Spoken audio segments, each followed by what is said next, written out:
Okay, I'm gonna go over my favorite core exercise and we'll see if she lets me do it. Okay, this is the dead bug.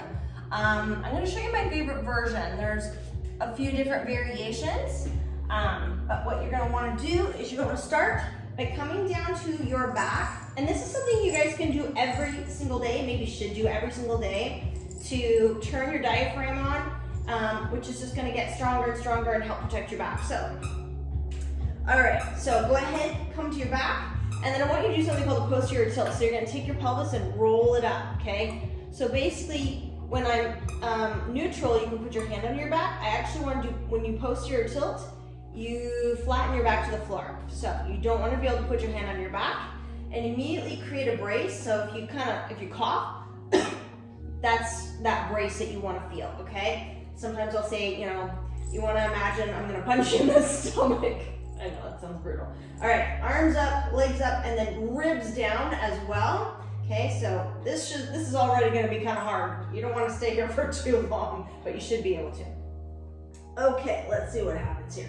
I always say flex your feet and have your hands active and then keep your ribs down and tuck your chin, okay? So kind of hunker down here, right? I can already feel this. So I'm going to show you the most basic version that I actually like to do because it takes less hip flexors and it makes it more core. So I'm going to keep my knee bent and just tap my heel as I lower my arm to the floor and then bring it back up. So opposite arm and leg. Yes, it's going to use your brain, and that's a good thing. We want to exercise your brain, or this exercise is good for your brain, okay? So I'm not trying to touch the floor with my hand. A lot of people bend their elbow, but you want to maintain stability through your shoulder, swivel through the shoulder without letting your shoulder shrug, and don't let your pelvis move. So you don't want to let your pelvis come round, move forward. Keep your pelvis rolled back, right? Opposite arm and leg, opposite arm and leg, tap. And you don't have to tap.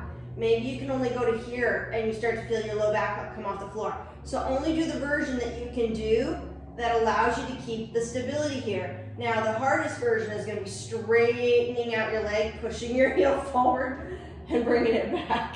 Oh my goodness. Yep. Push the heel out, tuck your chin, ribs down, and then bring it back. Woo! Okay, that's about all I'm gonna do.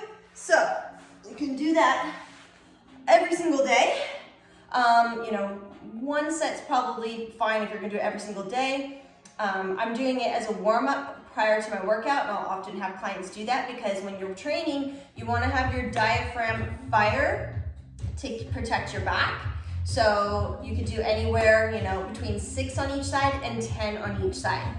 So if you have any questions, let me know, give it a shot. And that is your dead bug, one of my favorite core exercises.